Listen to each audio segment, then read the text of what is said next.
ఈ 100 రోజుల పరిపాలనలో మన రాష్ట్రం సాధించినటువంటి ప్రగతి ఏంటి అని, ఈ 100 రోజుల్లో మన రాష్ట్రం ఏం సాధించిందని ఒక్కసారి రివ్యూ చేసుకుందాం. అంటే ప్రతి ఒక్కరికి రివ్యూ చేసుకునే అవకాశం లేదు కాబట్టి కొంత నాకు తెలిసినటువంటి ఒక 4-5 అంశాల పట్ల రాష్ట్ర ప్రజలకు వివరించే ప్రయత్నం చేస్తా. నేను మొదటిగా మొదలుపెట్టేది ముఖ్యమంత్రి దగ్గర నుంచి కాదు, కానీ నేను మొదటగా మొదలు పెడుతుంది గౌరవ ఉప ముఖ్యమంత్రి దగ్గర నుంచి నేను మొదలు పెడతాను. ఎందుకంటే కొంచెం ఆయన సినిమా స్టార్ కాబట్టి, ఆయన మీద ఈ రాష్ట్రానికి చాలా హోప్స్ ఉన్నాయి కాబట్టి, రాష్ట్ర ప్రజలు ఒక ఎమ్మెల్యేగా గెలవని ఒక వ్యక్తిని ఉప ముఖ్యమంత్రిని చేసి రాష్ట్రం ఆయన మీద ఎంత నమ్మకం ఉందో, రాష్ట్రం 5.5 కోట్ల మంది ప్రజలు ఆయన దగ్గర నుంచి ఏం కోరుకుంటున్నారో, ఎంత గొప్ప నమ్మకం ఉందో అని చూపించడానికి వారిచ్చినటువంటి మెజారిటీ 21కి 21 సీట్లు గెలిచినటువంటి గౌరవ ఉప ముఖ్యమంత్రి గారి గురించి మాట్లాడిన తర్వాత నేను ముఖ్యమంత్రి గారి దగ్గరకు వచ్చి తద్వారా ప్రతిపక్ష నాయకులు మీద చేస్తున్నటువంటి విమర్శల మీద కూడా ఒక వివరణ ఇచ్చేటువంటి ప్రయత్నం చేస్తాయి. ఎందుకంటే ఇవన్నీ కూడా రాష్ట్ర ప్రజల తరపు నుంచి అడగాల్సిందే. ఇవేదో ఆమ్ బూమ్ పుష్ మా అయిపోయింది 164 సీట్లు వచ్చేసినాయి అంటే కుదరదు. రాష్ట్ర ప్రజలకి వాళ్ళు చెప్పిన ప్రతి మాట మీద సమాధానం చెప్పాల్సిందే. వాళ్ళు చేసిన ప్రతి ఎలిగేషన్ మీద సమాధానం చెప్పాల్సిందే. వాళ్ళు అధికారంలోకి ఏ మాటలు చెప్పైతే వచ్చారో, వాళ్ళు అధికారంలోకి ఏ అంశాల మీద ప్రజలకు హామీ ఇచ్చి వచ్చారో వాటి మీద నిలబడాల్సిన బాధ్యత, వాటిని సస్టైన్ చేసుకోవాల్సిన బాధ్యత, ఆ ఎలిగేషన్స్ ని లేకపోతే అప్పుడు గత ప్రభుత్వం చేయలేక, గత ప్రభుత్వం అసహాయ స్థితిలో ఉండిపోయినవి మేము వస్తే ఎరగబడతాం పగలబడతామని చెప్పినటువంటి అంశాల పట్ల వాళ్ళు ఖచ్చితంగా మాట్లాడాలి, వివరణ ఇవ్వాలి. అడిగే హక్కు అయితే మాకుంది. ఎందుకు అంటే మీరు పొలిటికల్ సిస్టంలో పబ్లిక్ డొమైన్లో మీరు ఎలిగేషన్స్ చేశారు కాబట్టి ఖచ్చితంగా నేను వాటి మీద ప్రజల తరపు నుంచి ప్రశ్నించే హక్కు మాకుంది యాజ్ ఎ పొలిటికల్ పార్టీగా. కాబట్టి దీన్ని వ్యక్తిగతంగా పవన్ కళ్యాణో, లేకపోతే వ్యక్తిగతంగా చంద్రబాబు నాయుడు, వ్యక్తిగతంగా జగన్మోహన్ రెడ్డో తీసుకోవాల్సిన అవసరం అయితే ఏం లేదు.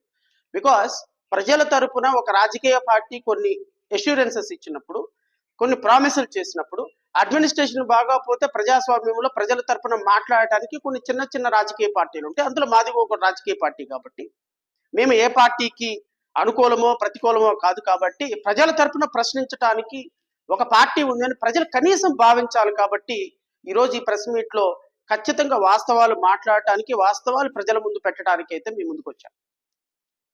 మొదటగా నా స్పీచ్ గౌరవ ఉప ముఖ్యమంత్రి గారి దగ్గర నుంచి నేను చెప్పాను. మొదట్లో చెప్పాను, నేను ఎట్టి పరిస్థితుల్లో ఉప ముఖ్యమంత్రి గారిని వదిలే ప్రసక్తే లేదు. ఉప ముఖ్యమంత్రి గారు ఏదైతే ప్రామిస్ చేశారో, ఉప ముఖ్యమంత్రి గారు చేసినటువంటి ప్రామిస్లు లేకపోతే ఎలిగేషన్స్ తప్పనైనా ఒప్పుకోవాలి, క్షమాపణైనా అడగాలి జాతికి. ఈ వీర మహిళలోనూ జన సైనికులు ఉన్నారు కదా, వీర మహిళలు జన సైనికులు, మా పవన్ కళ్యాణ్ సారు తోపు తురుంకానని చెప్పేటువంటి వీర సైనికులు, జన సైనికులు, వీర మహిళలకు దీనికి సమాధానం చెప్పాలి. నేను డిబేట్లో మాట్లాడటం లేదు కాబట్టి వీర మహిళలు, జన సైనికులు అష్టానుసారం రెచ్చిపోతున్నారు. మేము మాట్లాడటం మొదలు పెడితే ఎలా ఉంటుందో, ఎలా ప్రజలకి అర్థమయ్యేటట్టు ప్రజల మస్తిష్కాల్లో ఏ విధంగా మీ అబద్ధాలని మేము ప్రజల ముందు పెట్టగలమో జస్ట్ వెయిట్ అండ్ సీ. ఇంకా ఏం మొదలు కాల. ఇంకా మా పోరాటం, మా ప్రజల తరఫున మేము మాట్లాడే తత్వం జస్ట్ ఇది ఒక శాంపిల్ మాత్రమే. ఎందుకంటే పాపం చిరంజీవి పుణ్యమా అని ఆయన ఒక సినిమా స్టార్ అయిపోయినాడు. ఆయన సినిమా స్టార్ పుణ్యమా అని గట్టిగా 28 సినిమాలు ఏమో తీసినట్టున్నాడు. అందులో 20 సినిమాలు ఫ్లాపే. ఈయన ఒక హీరో అయినాడు కాబట్టి పీపుల్ షుడ్ బిలీవ్. కన్సర్న్ ఉందా లేదా, అబద్ధాలు చెబుతున్నారా లేదా, మంచి చెప్తున్నారా లేదా అనే దాని మీద ఎవరికి అవగాహన ఉండదు. నేను జనసేన కార్యకర్తల్ని, జనసేన నాయకుల్ని ఖచ్చితంగా దీని మీద ప్రతి ఒక్కరు వివరణ ఇవ్వాలి. లేదా మీ నాయకుడు చెప్పిన అబద్ధాలు ప్రజల ముందు ఒప్పుకొని ముక్కుకు నేలకు రాసి, ఇదిగో మేము తప్పు మాట్లాడినాం, తప్పు మాట్లాడుతున్నాం, తప్పు మాట్లాడాడు మా పవన్ కళ్యాణ్, ఇది క్షమించమని మీరు డిబేట్లో, ఓపెన్ డిబేట్లో ప్రతి ఒక్క అధికార ప్రతినిధి ప్రజలకి క్షమాపణ చెప్పాలి. లేదా ఉప ముఖ్యమంత్రి దగ్గర నుంచి ఒక అధికారిక ప్రకటన ఇప్పించాలి. ఆ ప్రకటన ఇప్పించేంత వరకు జడా శ్రవణ్ కుమార్ జై భీమరావ్ భారత్ పార్టీ వదలరు. 2029లో అయినా సరే ఇదే ఎన్నికల ప్రచారాస్త్రం. ఎందుకు అంటే ఒక బాధ్యతాయుతమైనటువంటి పదవిలో ఉండి ఒక సాధారణమైనటువంటి కార్యకర్త కూడా ఆడని పచ్చి అబద్ధాలు ఆడుతున్న సందర్భంగా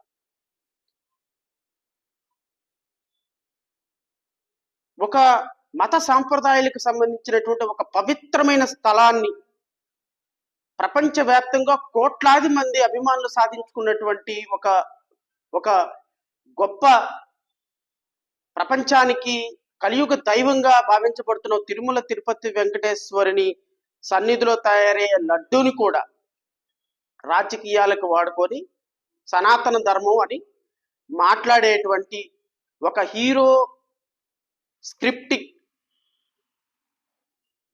టైప్ ఆఫ్ పాలిటిక్స్ ని రాష్ట్రంలో చేయాలి అనుకుంటే ఇది సినిమా కాదు నాయన, ఇది పాలిటిక్స్. మా కర్మో, ప్రజల కర్మో, ఈ రాష్ట్రం కర్మో, నీలాంటి వాడు ఉప ముఖ్యమంత్రి అయినాడు. ఏం చేయగలం? We have to bear it because you are holding a constitutional post. నువ్వు ఇంటర్మీడియట్ చదివినా భరించాల్సిందే, నువ్వు అబద్ధాలు ఆడినా భరించాల్సిందే, నువ్వు రోజుకు ఒక మాట మాట్లాడినా భరించాల్సిందే, నువ్వు ఎన్ని పచ్చి అబద్ధాలు ఆడినా we should bear because you are holding a honourable deputy chief minister post కాబట్టి. సో నేను మొదటగా ఆయన వీడియో చూపించిన తర్వాత ఇప్పుడున్న ప్రభుత్వం అధికారికంగా నాకు ఇచ్చినటువంటి గౌరవ డీజీపీ గారు నాకు ఇచ్చినటువంటి ఇన్ఫర్మేషన్ తోటి దీన్ని కంపేర్ చేస్తా. Great Indian Festival starts 27 September. ఇన్ని రేపులు జరుగుతా ఉన్నాయి మన సమాజంలో. 30,000 మంది అమ్మాయిలు మిస్సింగ్ అయిపోయారు ఆంధ్రప్రదేశ్ లో. నాకు ఎలా తెలిసింది? ఢిల్లీలో ఉండే నిఘా వర్గాలు నాకు చెప్పినాయి. మీ ఆంధ్రప్రదేశ్ నుంచి దాదాపు 29,000 మంది అమ్మాయిలు మిస్ అయిపోయారు. నీకు తెలుసా సంగతి? అంటే రెగ్యులర్ గా ఉంటాయి, కొంతమంది మిస్ అవుతారు. ఇంత నాకు తెలియదంటే నేషనల్ క్రైమ్ రిపోర్ట్ పద్ధతికి ఎన్సిబి రిపోర్ట్ ఇస్తే 29,000 పై దాదాపు 30,000 మంది అమ్మాయిలు మిస్ అయిపోతే దాంట్లో 14,000 మంది తిరిగి వచ్చారని చెప్తా ఉన్నారు పోలీసు. మిగతా 18,000 మంది ఏమయ్యారు? మిగతా ఎక్కడికి వెళ్ళిపోయారు? వీళ్ళ మీద రివ్యూ పెట్టావా జగన్? నువ్వు నీ ఇంట్లో ఒక ఆడపడుచు మిస్ అయితే నువ్వు ఇలాగే చేస్తావా? 18,000 పై చిరుకు అమ్మాయిలు ఇంటికి రాకపోతే నువ్వు ఒక రివ్యూ మీటింగ్ ఎందుకు పెట్టలేదు? డీజీపీ గారిని కూడా అడుగుతున్నా, ఒక్క రివ్యూ మీటింగ్ ఎందుకు పెట్టలేదు? మీరు ఎందుకు మిస్ అవుతున్నారు? ఎందుకు? నాకు వాళ్ళు చెప్పింది ఏంటంటే కేంద్ర నిఘా వర్గాలు నాకు చెప్పింది వైసీపీ వచ్చాక ఎప్పుడు ఉన్నాయి మిస్సింగ్ కేసులు, లేవని కాదు, ఉన్నాయి. ఇంత స్థాయిలో ఎందుకు ఉన్నాయంటే వాళ్ళు ఒక అబ్జర్వేషన్ చెప్పారు. ప్రతి ఊర్లో జాగ్రత్తగా ఉన్నారు. అరవద్దు, వినండి. అమ్మ కూర్చోండి. ఈ సరదా షో కాదు, సినిమా కాదు. కూర్చో, సినిమా కాదు. 20, 30, 18,000 మంది అమ్మాయిలు, 17,000 మంది అమ్మాయిలు ఇంటికి రాకపోతే ఎందుకు మాట్లాడలేదంటే కేంద్ర నిఘా వర్గాల్లోని పెద్దలు నాకు చెప్పింది, వైసీపీ ఈ వాలంటీర్ స్కీమ్ ని పెట్టారు. ప్రతి ఊర్లో, ప్రతి గ్రామంలో ఎవరు మనిషి, ఏ కుటుంబంలో ఎంతమంది ఉంటారు, ఏ కుటుంబంలో ఆడపిల్లలు, అక్కడ ఏమేమి ఉన్నాయి వాళ్ళకి, వాళ్ళు ఎవరైనా అబ్బాయిలు ప్రేమిస్తున్నారా, వాళ్ళలో వితంతువులు ఉన్నారు. సరే, గౌరవ ఉప ముఖ్యమంత్రి గారు అప్పటి ప్రతిపక్ష పార్టీకి ఒక పార్టీకి అధ్యక్షులుగా ఉన్నటువంటి వారు చెప్పినటువంటి మాటలు ఇవన్నీ. సరే, జగన్మోహన్ రెడ్డి ఒక రివ్యూ అయినా పెట్టావా? ఇది సినిమా కాదు, అరవకండి, మాట్లాడకండి, ఈ డైలాగులు కాదు, ఒక ఆడపిల్ల పోతే ఎంత భవిష్యత్తు నీకు అర్థమవుతుందా? ఇవన్నీ మాట్లాడారు. సరే, మంచిది. అప్పుడు గత ప్రభుత్వం బాగా చేయలేదు. గత ప్రభుత్వం బాగా చేయని కారణంగా చాలా వరస్ట్ అడ్మినిస్ట్రేషన్ అయిన కారణంగా వాళ్ళకి నోటారు. నేను 2019 నుంచి 2024 ఈ రోజు వరకు కూడా, అంటే 2019 వైసీపీ ప్రభుత్వం వచ్చిన దగ్గర నుంచి కూటమి ప్రభుత్వం వచ్చేంత వరకు ఎంతమంది అమ్మాయిలు మిస్ అయ్యారు, ఎంతమంది అమ్మాయిలు ట్రేస్ అయ్యారు. కూటమి ప్రభుత్వం వచ్చిన తర్వాత ఈ 3 నెలల 100 రోజుల్లో ఎంతమంది అమ్మాయిలు మిస్ అయ్యారు, ఎంతమంది అమ్మాయిలు మిస్ అయ్యారు అనేది అధికారిక లెక్కలతోటి నేను మీకు రాష్ట్ర ప్రజలకు వివరిస్తాను. ఇది రైట్ ఇన్ఫర్మేషన్ యాక్ట్ 19/9/2024లో సి నెంబర్ 4143/C/20/RTI/CID 2024. ఇది ఆంధ్రప్రదేశ్ రాష్ట్ర ప్రభుత్వం అధికారికంగా నాకు ఇచ్చినటువంటి సమాచారం, అధికారికంగా నేను తెప్పించుకున్నటువంటి సమాచారం ప్రకారం రాష్ట్ర ప్రభుత్వంలో ఆంధ్రప్రదేశ్ రాష్ట్రంలో మిస్ అయిన అమ్మాయిలు ఎంతమంది అమ్మాయిలు ట్రేస్ అయ్యారు, కూటమి ప్రభుత్వం ఎంతమంది మిస్ అయ్యారో నేను చెప్తా. 2019 సంవత్సరంలో జనవరి నుంచి డిసెంబర్ వరకు మొత్తం 6,896 మంది అమ్మాయిలు మిస్ అయితే అందులో 6,583 మంది ట్రేస్ అయ్యారు. దేవర్ ఫౌండ్. అండ్ ఈ 6,583 మంది తల్లిదండ్రుల దగ్గరకో లేకపోతే ఇంకొకరి దగ్గరకో చేరారు. 2020 సంవత్సరంలో 7,576 మంది మిస్ అయితే అందులో 7,189 మంది దేవర్ ఫౌండ్, ట్రేస్ అయ్యారు. ఆల్మోస్ట్ ఆల్ 98% మిస్ అయిన కేసెస్ లో ట్రేస్ అయ్యారు. 2021 సంవత్సరంలో 10,085 కేసెస్ రిజిస్టర్ అయితే అందులో 9,616 మంది మరలా వాళ్ళ తల్లిదండ్రుల దగ్గరికి చేరుకున్నారు. ఆడపిల్లలు మిస్సింగ్ కేసెస్ ఇవన్నీ కూడా. 2022 సంవత్సరంలో 10,433 మంది మిస్ అయితే మిస్సింగ్ కేసెస్ నమోదైతే దాంట్లో 10,994 మంది ట్రేస్ అయినాయి 22 సంవత్సరంలో. ఎందుకు ట్రేస్ అయినాయి అంటే 2021లో నమోదైన కేసులు కూడా 2022లో కొంతమంది అమ్మాయిలు ట్రేస్ అవుతారు కాబట్టి ఇక్కడ మిస్ అయిన కేసుల కంటే ట్రేసింగ్ లెవెల్ ఎక్కువగా ఉంది. సో 10,433 మంది మిస్ అయితే 10,994 మంది ట్రేస్ అయ్యారంటే గత సంవత్సరంలో నమోదైనటువంటి మిస్సింగ్ కేసులు ఒక 500 మంది పిల్లలు ఈ సంవత్సరంలో దొరికారు. 2023 సంవత్సరంలో 10,027 కేసులు నమోదైతే మొత్తం 9,985 మంది ట్రేస్ అయ్యారు. 2024లో అప్ టు జూన్ నెల వరకు, అప్ టు జూలై నెల వరకు, అప్ టు ఈ ఇన్ఫర్మేషన్ ఇచ్చే సమయం వరకు 6,021 మంది ట్రేస్ అయితే 3,500 మంది, 6,021 మంది మిస్ అయితే 3,595 మంది. ఇందులో ఒక 2,000 మంది గత సంవత్సరంలో నమోదైన కేసులు. అంటే టెంటేటివ్ గా కూటమి ప్రభుత్వం వచ్చిన తర్వాత అంటే ఈ 100 రోజుల్లో రమారమి 6,021 మంది మిస్సింగ్ కేసులు అయిపోయాయి. అంటే నేను ఆనరబుల్ డిప్యూటీ చీఫ్ మినిస్టర్ గారు మిమ్మల్ని నేను అడుగుతున్నది ఏంటంటే టోటల్ గా 51,038 కేసులు నమోదైతే దాంట్లో 47,962 మంది ఈ రోజు వరకు ట్రేస్ అయ్యారు. అంటే అర్థం ఏంటి అంటే గత ప్రభుత్వంలో 97% ఉన్నటువంటి ట్రేసింగ్ పర్సంటేజ్ మీరు ఏ లెక్కలో 18,000 నుంచి 20,000 మంది అమ్మాయిలు ట్రేస్ అయ్యారని ఏ నిఘా వర్గాలు మీకు చెప్పినాయి? ఏ నిఘా వర్గాలు మీకు చెవులో వచ్చి అప్పుడు ఉప ముఖ్యమంత్రి కాదుగా, అప్పుడు కాబోయే ముఖ్యమంత్రి ఉప ముఖ్యమంత్రి వాళ్ళకి పాపం గెస్ చేసి ఉంటారు. సార్ పవన్ కళ్యాణ్ గారు మీకు ఒక సినిమా స్క్రిప్ట్ రాసి ఇచ్చిస్తాము, ఆ సినిమా స్క్రిప్ట్ తోటి ఎంతమంది పిల్లలు మిస్ అయ్యారో మీరు చెప్పండి. ఈ దొంగ లెక్కలు,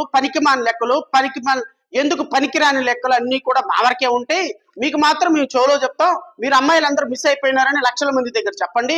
మీరు చెబితే ప్రజలందరూ మిస్ అయిపోతారు కాబట్టి, ఊగిపోతూ మీరు మాట్లాడితే ప్రజలందరూ వింటారు కాబట్టి, మీరు సినిమా స్టార్లు కాబట్టి మీ గొర్రెల మందలాగా మీ ముందు నుంచినటువంటి జన సైనికులు వీర మహిళలు అందరూ వింటారు కాబట్టి మీరు ఇష్టం వచ్చినట్టు అబద్ధాలు చెప్పండి, మాట్లాడండి. ఒక రివ్యూ మీటింగ్ కూడా ఎందుకు పెట్టలేదని అది అడగండి. వీళ్ళందరూ కూడా వాలంటీర్లు తీసుకెళ్లి వీళ్ళందరూ వ్యభిచార వృత్తిలో పడేస్తున్నారని చెప్పండి అని మీకు సమాధానం, మీకు నిఘా వర్గాలు, కేంద్ర నిఘా వర్గాలు చెప్పినాయి కరెక్టా రాంగా? మీరు ఒకవేళ కేంద్ర నిఘా వర్గాలు చెప్పకుండా మీరే తప్పుడు లెక్కలు, తప్పుడు సిద్ధాంతాలతోటి ప్రజలను మోసం చేస్తున్నారా? ఈ రెండింటికి మీరు సమాధానం చెప్పి తీరాలి. మీరు పవన్ కళ్యాణ్ సమాధానం చెప్పకపోయినా పవన్ కళ్యాణ్ తరపు నుంచి ఎవరైనా వాళ్ళ అధికార ప్రతినిధి సమాధానం చెప్పి తీరాలి ఈ రాష్ట్ర ప్రజలకి. మీరు మీ అధ్యక్షుడు చెప్పింది అబద్ధపు లెక్కల, కేంద్ర ప్రభుత్వం చెప్పింది అబద్ధపు లెక్కల, ఇప్పుడు మీరు మీ రాష్ట్ర డీజీపీ ఇచ్చినటువంటి లెక్కలు అబద్ధపు లెక్కల అని ఇంకొక మాట అడుగుతున్నా. మీ ప్రభుత్వం వచ్చిన తర్వాత రమారమి ఇప్పటి వరకు రమారమి మొత్తం 6021 మిస్సింగ్ కేసులు నమోదైతే రమారమి మీరు కేసులో మీరు ప్రభుత్వం ఏర్పడిన ఈ 100 రోజుల్లో 4000 మంది 4000 పైచిలకు అమ్మాయిలు మిస్ అయితే మీరేం గట్టి పీకుతున్నారా? ఇప్పుడు ఏ వాలంటీర్ వచ్చి మిస్ చేశాడు? ఇప్పుడు ఏ వాలంటీర్ వచ్చి వాళ్ళని వ్యభిచార వృత్తిలోకి దించేశాడు? ఈ 100 రోజుల్లో ఏ వాలంటీర్ పని చేస్తున్నాడని, ఏ వాలంటీర్ చేత పని చేయించారని, ఏ వాలంటీర్ మీరు విధుల్లో పెట్టారని 4000 మంది అమ్మాయిలు వ్యభిచార వృత్తిలోకి వెళ్ళిపోయినారు? 4000 మిస్సింగ్ కేసులు ఫైల్ అయినాయి. చెప్పండి సమాధానం. ఈ 100 రోజుల వ్యవధిలో మీ ప్రభుత్వం 4000 మంది అమ్మాయిలు మిస్ అవుతుంటే మీ ముఖ్యమంత్రి గాడిదలు కాస్తున్నాడా? మీ నారా లోకేష్ గాడిదలు కాస్తున్నారా? నువ్వు గాడిదలు కాస్తున్నావా? మీ మంత్రివర్గం గడ్డి పీకుతుందా అని అడుగుతున్నాం. సమాధానం చెప్పండి దానికి. మీ ప్రభుత్వం అధికారికంగా ఇచ్చినటువంటి లెక్కల ప్రకారం 4000 మంది 3 నెలల్లో మిస్ అయితే మీ రాష్ట్ర ప్రభుత్వం ఏం చేస్తుంది? మీ నిఘా వర్గాలు ఏం చేస్తున్నాయి? మీ డీజీపీ ఏం చేస్తున్నాడు? మీ ఐపీఎస్ ఆఫీసర్లు ఏం చేస్తున్నాడు? సమాధానం లేదు మీకు. ఎందుకు అంటే మీకు అల్జీమర్ వ్యాధి వచ్చేసింది ముఖ్యమంత్రి ఉప ముఖ్యమంత్రి అయిపోయిన తర్వాత. షార్ట్ టర్మ్ మెమరీ అనమాట. ఈ షార్ట్ టర్మ్ మెమరీలో ఇంకో గంటకు మాట్లాడింది అరగంటకు గుర్తుండదు, అరగంటకు మాట్లాడింది పావు గంటకు గుర్తుండదు. మీరు ఈ రాష్ట్ర ప్రజలకి ఈ విధమైనటువంటి అబద్ధాలు చెప్పి ఫాల్స్ అస్యూరెషన్స్ ఇచ్చి ఊగిపోయి మాట్లాడి ఒకలాంటి సినిమాటిక్ మైకంలోకి ప్రజలను తీసుకొని వెళ్ళిపోయి కనీసం ఒక పరిజ్ఞానం లేకుండా, కనీసం అవగాహన లేకుండా అబద్ధాలు చెప్తున్నాము, అబద్ధాలు గుప్పిస్తున్నాము. ఆడపిల్లల బ్రతుకులతోటి, ఆడపిల్లల జీవితాలతోటి, ఆడపిల్లల మిస్సింగ్ల కేసులతోటి, మన ఇంట్లో ఉన్నటువంటి ఆడపిల్ల మిస్ అయితే పట్టుకోవటం లేదనేటువంటి అబద్ధాలతోటి ఒక ఎమ్మెల్యే అయి ఉప ముఖ్యమంత్రి అయినటువంటి నీకు ఒక్క క్షణం కూడా ఉప ముఖ్యమంత్రి పదవిలో కూర్చునే అర్హత లేదు. ఇమ్మీడియట్ గా నువ్వు రిజైన్ చేయాలి అని జేబీఎంరావు భారత్ పార్టీ డిమాండ్ చేస్తుంది. నువ్వు రిజైన్ చేయాలి, లేదు అంటే ఈ అబద్ధపు మాటలు చెప్పినందుకు నువ్వు జాతికి క్షమాపణ చెప్పాలి. ఏమయ్యా నాకు అర్థం కాదు. జన సైనికులు, వీర మహిళలు మీరందరూ కూడా మా పవన్ కళ్యాణ్ అద్భుతము, తోపు తురుంకని అంటారు. ఇలాంటి అబద్ధాలు చెప్పటమా? ఇలాంటి అబద్ధపు కార్యాల్లోనా? ఇలాగ జాతిని మోసం చేయటంలోనా? లడ్డూలో ఏం జరిగిందో తెలీదు, ఎవరు కల్తీ చేశారో తెలీదు, కల్తీ మీ హయాంలో జరిగిందని తెలీదు, ప్రాయశ్చిత్త దీక్ష చేస్తారంట. ఏమయ్యా నువ్వు దీక్షలు చేయడానికి ఎక్కేవా ఉప ముఖ్యమంత్రిగా? ఇదే ఒక ముస్లింకి జరిగితే, ఒక క్రిస్టియన్కి జరిగితే అంటే వాట్ డస్ ఇట్ మీన్? నీకు క్రిస్టియన్లు ఓటేయలేదా? నీకు ఎస్సీలు ఓటేయలేదా? నీకు ముస్లింలు ఓటేయలేదా? వేస్తారు. ఎందుకంటే గొర్రెలు కాబట్టి నీలాంటి వాడికి అందరికి వేస్తారు ఓట్లు. వాళ్ళకి బాగా జరగాల్సిందేది. నీలాంటి వ్యక్తికి ఓట్లు వేసినందుకు, నీలాంటి వ్యక్తిని ఉప ముఖ్యమంత్రిగా కూర్చోబెట్టినందుకు, మీ కూటమి ప్రభుత్వాన్ని గెలిపించినందుకు ఎస్సీలకి, ఎస్టీలకి, ముస్లింస్ కి ఇలా జరగాల్సిందే. వాళ్ళు సెకండ్ గ్రేడ్ పీపుల్ గా, వాళ్ళు తీవ్రవాదులుగా ప్రజల దగ్గర పరిగణించబడాల్సిందే. వాళ్ళు హిందువులకు సంబంధించినటువంటి ధర్మాన్ని పాడు చేస్తున్నట్టుగా వాళ్ళని ఒక విలన్లుగా చిత్రీకరించేటువంటి నీలాంటి ఒక కాన్స్టిట్యూషనల్ పోస్ట్ లో ఉన్నటువంటి వ్యక్తి మాట్లాడదగిన మాటలు అవి. ఏ మతమైనా, అది క్రిస్టియన్లకు జరిగినా, హిందువులకు జరిగినా, ముస్లింస్కు జరిగినా, మేము ఒక సాధారణమైనటువంటి న్యాయవాదిగా all are before equal law every religion should be respected అనే కాన్సెప్ట్ తో మాట్లాడతాం. తిరుమల తిరుపతి దేవస్థానంలో ట్రస్ట్ బోర్డు మెంబర్లందరూ రాజకీయ నాయకులు వేశారు. ఆ బోర్డు ట్రస్ట్ బస్టు పట్టిపోతుందని హైకోర్టులో ప్రజా ప్రయోజనం ఆచరిసి ఆ ట్రస్ట్ బోర్డు మెంబర్లని ఎక్కకుండా ఛాలెంజ్ చేసి వాటిని తీసుకున్నటువంటి జేబీఎంరావు భారత పార్టీ తరపు నుంచి మాట్లాడుతున్నా, అధ్యక్షుడిగా మాట్లాడుతున్నా. తిరుమల తిరుపతి దేవస్థానంలో ఒక లడ్డు వ్యవహారంలో తప్పు జరిగితే దాన్ని క్రిస్టియన్లకి, ముస్లింస్ కి ఎట్లా ఆపాదిస్తావు?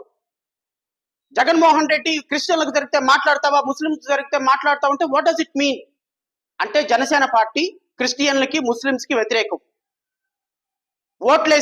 మీకు ఓట్లేసినటువంటి వీళ్ళందరూ కూడా గొర్రెలతో సమానం.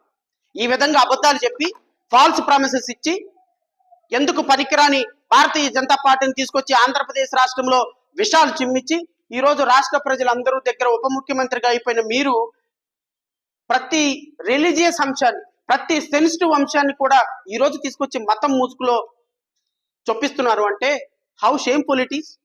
నేనైతే ఉప ముఖ్యమంత్రి గారిని ఒకటే మాట అడుగుతున్నా, ఖచ్చితంగా మీరు ఈ జాతికి క్షమాపణ చెప్పి తీరాలి. మీరు చేసినటువంటి కామెంట్కి ఎస్సీలకి, ఎస్టీలకి, క్రిస్టియన్లకి, ముస్లింస్ కి ఎవరైతే బలహీన వర్గాలు ఉన్నారో వాళ్ళందరికీ కూడా మీరు క్షమాపణ చెప్పి తీరాలి. దిస్ ఇస్ అవర్ కంట్రీ అండి. హిందువులు వేరు, ముస్లిమ్స్ వేరు, క్రిస్టియన్లు వేరు కాదు. మీరు అట్లా వేరు చేసి మాట్లాడద్దు. You are holding a constitutional post. ఒక డిప్యూటీ చీఫ్ మినిస్టర్ అంటే రాష్ట్రంలో ఉన్నటువంటి 5.5 కోట్ల మందికి మీరు డిప్యూటీ చీఫ్ మినిస్టర్. ముస్లిమ్స్ కి వేరు, క్రిస్టియన్ కి వేరు కాదు. మీరు ఒక సమస్య వస్తే వెళ్ళి తిరుపతి కనకదుర్గమ్మ తల్లి టెంపుల్ మెట్లు కడగొచ్చు, కాదనటంలా. మరి ఒక దళిత డాక్టర్ని మీ ఎమ్మెల్యే పచ్చిబూతులు తిడితే మీరు ఎందుకు స్పందించలేదు? ఇదిగో మీ హయాంలో ఇన్ని వందల మంది మారణ హోమం జరిగితే నేను చదువుతా, లిస్ట్ కూడా చదువుతా.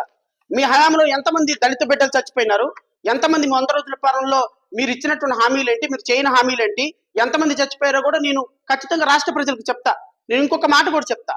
ఈ ఉప ముఖ్యమంత్రి గారి గురించి ఇంకొక మాట చెప్పిన తర్వాత నేను ముగిస్తా.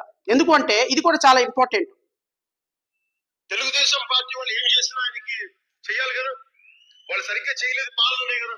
మరి 2017లో ఇంటిలో ఒక సామాన్యుల ఇల్లు, ఒక చిన్నపాటి ఉద్యోగం చేసుకునే తండ్రి, ఇంట్లో పనిచేసుకునే ఒక ఇల్లాలు, ఒక 14 ఏళ్ల కూతురు ఒక రెసిడెన్షియల్ స్కూల్ కి పంపిస్తే కర్నూలులో రోజు తల్లిదండ్రులకు ఎలా ఉంటుంది, మా బిడ్డ స్కూల్ కి పోయింది తిరిగి ఇంటికి వస్తుంది, ఆ అమ్మాయి ఇంగ్లీష్ మాధ్యమం చదువుకుందా తెలుగు మీడియం అనుకున్న కంటే కూడా ఇంటికి స్కూల్కి వెళ్ళిన బిడ్డ క్షేమంగా వస్తుంది ప్రతి తండ్రి ఆశించే, దాంట్లో పెద్ద ఎక్కువ ఆశ కూడా లేదు, సహజం.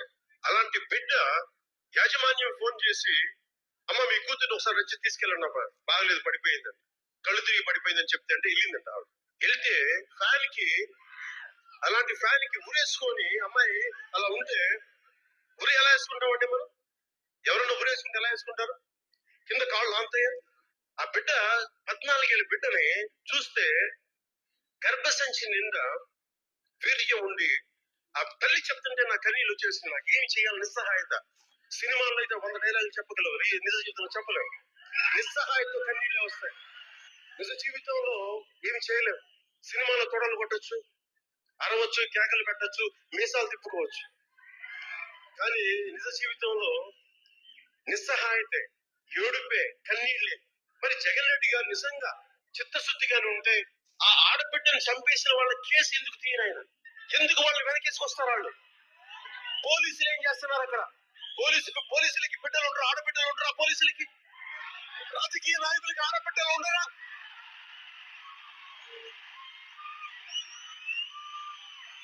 చేసిన ఆ బిడ్డని చంపేసిన పెద్దవాళ్ళకి ఆడబిడ్డలు లేరా?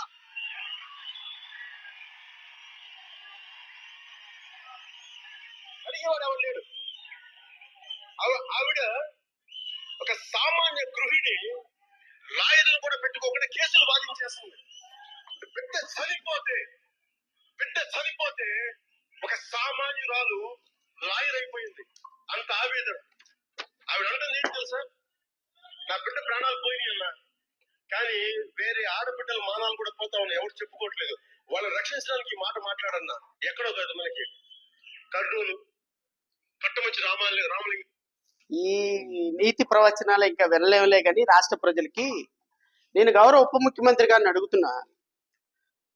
2017లోనో 2018లోనో సుగాలి ప్రీతి అనేటువంటి ఒక పాప కేసుని మీరు తీసుకొని దాని మీద రాష్ట్రం నలుమూలల నుంచి నరాలు తెగిపోయేటట్టుగా, మైకులు పగిలిపోయేటట్టుగా మీ వీర మహిళలు, జన సైనికులు మాట్లాడినారు, మీరు కూడా మాట్లాడారు. పాపం ఆ తల్లి బిడ్డ చనిపోయిన ఆ కేసు మొదటగా నేనే వాదించాను, తర్వాత కూడా నేనే వాదించాను. తర్వాత మేమేదో నిందితులతో కుమ్మక్క అయిపోయినామని పాపం ఆవిడకి ఎవరో రాంగ్ ఇన్ఫర్మేషన్ ఇచ్చిన కారణంగా వాళ్ళకి నాకు కొంచెం గ్యాప్ వచ్చిన కారణంగా వాళ్ళ కేసు నేను కూడా వదిలేశాను. వాళ్ళ పని వాళ్ళు ఏదో చూసుకుంటున్నారు.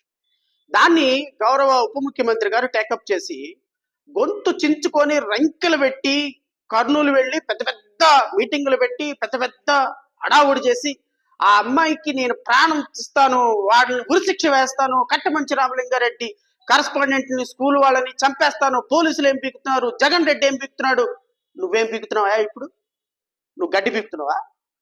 నువ్వేం పీకుతున్నావు ఇప్పుడు ఉప ముఖ్యమంత్రిగా? పిలువు, కట్టమంచి రామలింగారెడ్డిలో కాలేజీలో యాజమాన్యాలు నిందితులుగా ఉన్నటువంటి నిందితులకి ఉరిశిక్ష చేయించు. ఇమ్మీడియట్ గా వాళ్ళని స్పెషల్ ట్రిబ్యునల్ కాన్స్టిట్యూట్ చేయి, సిబిఐ ఎంక్వైరీ.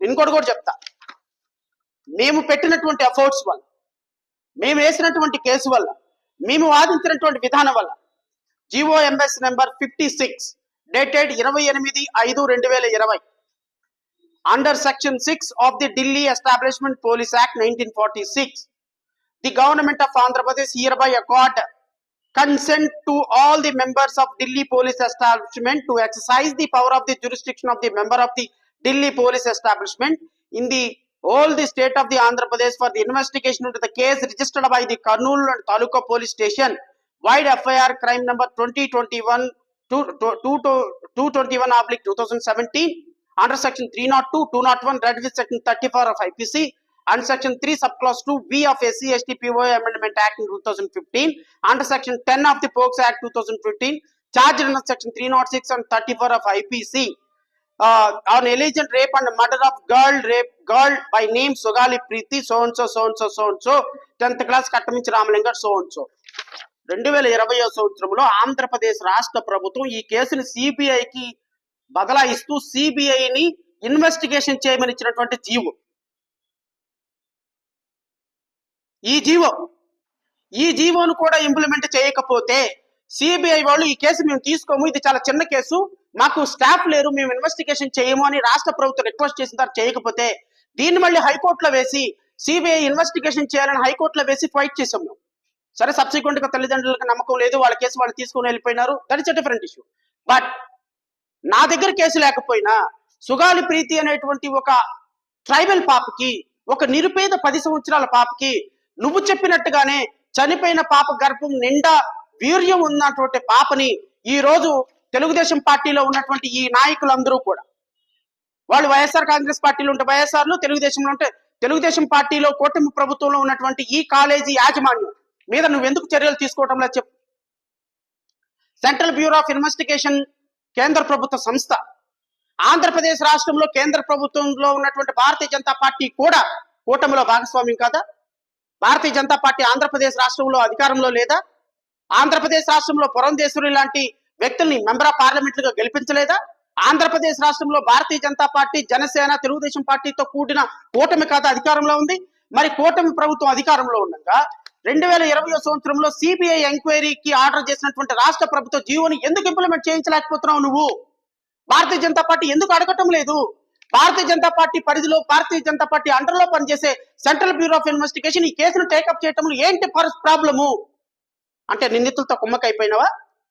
నిందితులు నీకు కుమ్మకైపోయినారా? సుగాలి ప్రీతి కేసు ఎలక్షన్ మేనిఫెస్టోలో, ఎలక్షన్ ఎజెండాలో వచ్చేసింది కాబట్టి సుగాలి ప్రీతి కేసు అయిపోయిందా? సిగ్గు లేకుండా ఉప ముఖ్యమంత్రి అయ్యుండి ఒక ఆడపిల్లను పట్టుకొని ఆమె దగ్గరికి వెళ్ళి పంపించి, వనిత ఆమె హోమ్ మినిస్టర్ దగ్గరికి పంపించి సిఐడికి హ్యాండ్ ఓవర్ చేస్తావా? సిఐడికి నువ్వు హ్యాండ్ ఓవర్ చేసేది ఏందయ్యా? సిఐడికి నువ్వు హ్యాండ్ ఓవర్ చేసేది? గత ప్రభుత్వం సిబిఐకి హ్యాండ్ ఓవర్ చేసింది కేసుని, దాన్ని హ్యాండ్ ఓవర్ చేయించు, సెంట్రల్ గవర్నమెంట్ తో చెప్పించి సిబిఐని రప్పించు, సిబిఐతో హ్యాండ్ ఓవర్ చేయించు, సిబిఐని పిలిపించు, మీకు భారతీయ జనతా పార్టీతో మాట్లాడు, అమిత్ షాతో మాట్లాడు. ఊరక అమిత్ షాతో కూర్చొని నా చెవులో చెప్పారు, నా కంట్లో ఊదారు, నా కాళ్ళు చెప్పారు, నా కీళ్ళు చెప్పారు, నేను అసలు రాష్ట్ర కేంద్ర ప్రభుత్వంలో పెద్ద తోపుని తురుక్కని అంటావు కదా. ఒక చిన్న పాప murder case central bureau of investigation order చేసింది రాష్ట్ర ప్రభుత్వం. నీకు కావాలంటే GOMS number 56 dated 28/5/2020 MS number కూడా ఇస్తున్నా, జీవో నెంబరు. ఇదిగో ఆ గవర్నమెంట్ ఆర్డర్స్. ఈ గవర్నమెంట్ ఆర్డర్స్ తోటి ఆ పాపని సిబిఐకి హ్యాండ్ ఓవర్ చేయించి నిందితులు ఉరిశిక్ష చేయించు నీకు చాతరైతే. సినిమా డైలాగులు చెప్పటం, సినిమా స్టిక్లో మనుషుల్ని ఎప్పటికప్పుడు వేషధారణ మార్చుకోవటం, ఎవరైనా స్క్రిప్ట్ రాసిస్తే మాట్లాడటం, ఆ స్క్రిప్ట్ కి అనుగుణంగా యాక్షన్ చేయటం, ఎక్కడ ఏదో ఎమోషనల్ కనెక్టివిటీ జరిగితే అక్కడికి వెళ్ళి మాట్లాడటం, ఇదే పరిపాలన? ఇదే కూటమి ప్రభుత్వం పరిపాలన? 100 రోజుల్లో మీరు సాధించిన ప్రగతి ఇదే? వరదలో ఎన్నో చచ్చిపోయిన వాళ్ళ దగ్గరికి రావయ్యా అంటేనేమో అమ్మ నేను వస్తే అందరూ నా మీద ఎగబడతారు, వాళ్ళందరూ చేస్తారు. నేను ఉప ముఖ్యమంత్రి గారిని అడుగుతున్నా, మీకు ఇంతకు ముందులాగా ప్రతిపక్ష నాయకులాగా ఎలిగేషన్ చేయటం మానేయండి సార్. మీరు ఇప్పుడు పవర్ లో ఉన్నారు, మీరు ఆర్డర్ చేయండి.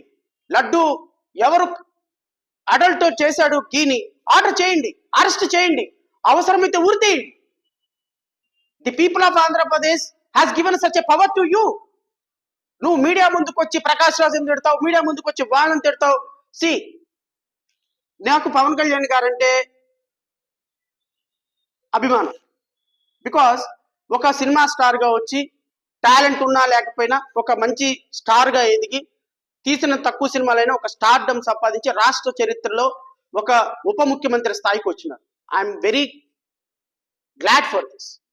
కానీ ఒక ఉప ముఖ్యమంత్రి స్థానంలో ఉండి ఈ విధమైనటువంటి ఇమ్మెచ్యూర్డ్ స్టేట్మెంట్స్ ఇవ్వటం, ఇమ్మెచ్యూర్డ్ మాటలు మాట్లాడటం, వార్నింగ్లు ఇవ్వటం, నీ స్థాయికి తగ్గట్టు బిహేవ్ చేయకపోవటం ఒక వ్యవస్థని అవమానించినట్టు పవన్ కళ్యాణ్ గారు గుర్తుపెట్టుకోండి.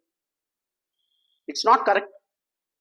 తిరుమల తిరుపతి దేవస్థానంలో మీకు సంబంధం లేని విషయం మీరు అధికారికంగా ఒక ప్రకటన చేసి దీని మీద ఇన్వెస్టిగేషన్ ఆర్డర్ చేస్తున్నాం, కల్ప్రిట్స్ ఎవరో పట్టుకుంటాం, భవిష్యత్తులో ఇలాంటి జరగకుండా మాట్లాడతామని చెప్పాలి. కానీ సనాతన ధర్మం, ఎస్సీ ఎస్టీలు, క్రిస్టియన్లు వాళ్ళు చేస్తే మీరు ఊరుకుంటారా, వీళ్ళు వస్తే ఊరుకుంటారా, వాళ్ళు వస్తే ఊరుకుంటారా అంటే కుల మతాల మధ్య చిచ్చు పెట్టేటువంటి ఒక ఉప ముఖ్యమంత్రి ఈ రాష్ట్రంలోకి వచ్చాడు అంటే ఐ ఫీల్ వెరీ బ్యాడ్. మీలాంటి వ్యక్తులకు ఈ రాష్ట్ర ప్రజలు ఓట్లేసిందని నిజంగా ఐ ఫెల్ట్ వెరీ బ్యాడ్. మీరు రాష్ట్రంలో ఎంతమంది జనసేన కార్యకర్తలు ఉన్నారో ఏంటో నాకు తెలియదు, కానీ కాస్త ఎవరైనా కాస్త కామన్ సెన్స్ ఉన్న వాళ్ళు ఇలా ఉప ముఖ్యమంత్రికి చెప్పండి. ఇంకా ఆయన ప్రతిపక్ష నాయకుడు అనుకుంటున్నాడు, గెలవని ఓడిపోయిన ఎమ్మెల్యే అనుకుంటున్నాడు. కాదు, ఎవరైనా సరే ఆయన ముందు ఒక ఉప ముఖ్యమంత్రి పవన్ కళ్యాణ్ గారిని ఒక బోర్డు పట్టుకుని నుంచోండి మాట్లాడేటం. It is always safe. ఎందుకు అంటే ఆ బోర్డు చూసారా నేను ఉప ముఖ్యమంత్రి అని గుర్తొస్తున్నాయి. సో సుగాలి ప్రీతి విషయంలో, ఈ ఆడపిల్లల మిస్సింగ్ కేసుల విషయంలో ఎమోషనల్ కనెక్టివిటీని ఆడపిల్లల్ని అడ్డం పెట్టుకొని మీరు ఈ రోజు ఉప ముఖ్యమంత్రి అయ్యారు అని నేను అంటున్నా. ఎస్, ఆడపిల్లల విషయాన్ని అడ్డం పెట్టుకొని ఈ ఆడపిల్ల సుగాలి ప్రీతి విషయంలో న్యాయం చేస్తానని చెప్పి తుర్మని పారిపోయినటువంటి పిరికి పందలాగా సిబిఐ ఎంక్వైరీ ఆర్డర్ ఉన్నప్పటికీ కూడా ఆ పాపకి సిఐడి ఇన్వెస్టిగేషన్ అయితే సిఐడి ద్వారా మరి ఆ మహాతల్లిని కూడా అడుగుతున్నా నేను, తల్లిని. ఆమె she is well known to me. నా దగ్గరికి మొదటగా వచ్చిన ఆవిడ, అమ్మ పవన్ కళ్యాణ్ గారిని నమ్మావు, పవన్ కళ్యాణ్ గారు న్యాయం చేస్తారన్నావు, పవన్ కళ్యాణ్ గారు న్యాయం చేసేంత వరకు పోరాటం చేయమ్మా. మా సపోర్ట్ మీకు అవసరమో కాదో నాకైతే తెలియదు, కానీ బట్ ఒక ఆడపిల్ల, ఒక చిన్న పాప చనిపోయినందుకు మాకు సింపతి ఉంది. ఆ పాపకి న్యాయం జరగాలి ఖచ్చితంగా. మీరు ఏమన్నా పవన్ కళ్యాణ్ గారు న్యాయం చేస్తాడు, ఇంకో 5 సంవత్సరాల వరకు న్యాయం చేస్తాడని ఆగారనుకో, ఆగండి, అది మీ ఇష్టం. కానీ ఖచ్చితంగా మేము మాట్లాడుతాం. అబద్ధాల పునాదుల మీద కట్టినటువంటి పవన్ కళ్యాణ్ గోడని ఖచ్చితంగా కూలగొట్టి తీరాల్సిందే, నో డౌట్. ఇలాంటి వ్యక్తి ఖచ్చితంగా రాష్ట్రానికి, రాష్ట్ర ప్రజలకి చాలా చాలా బ్యాడ్ సిగ్నల్ వెళ్ళే అవకాశం ఉంది. కాబట్టి ఖచ్చితంగా నేను పవన్ కళ్యాణ్ గారి విషయంలో మరొకసారి నేను వారిని కోరుతున్నా, దయచేసి మీరు ఇప్పుడు మిస్ అయిన కేసుల విషయంలో పట్టించుకోండి. గత సంవత్సరం మిస్ అయిన కేసులు మీరు అన్నట్టుగా 20,000 మంది అమ్మాయిలు తీసుకురండి.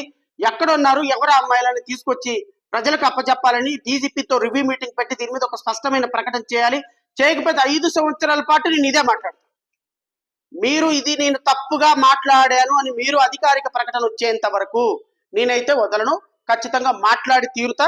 దీని మీద మీరు ఏ విధమైన చర్యలు తీసుకున్నా I'm ready. I don't have any objection.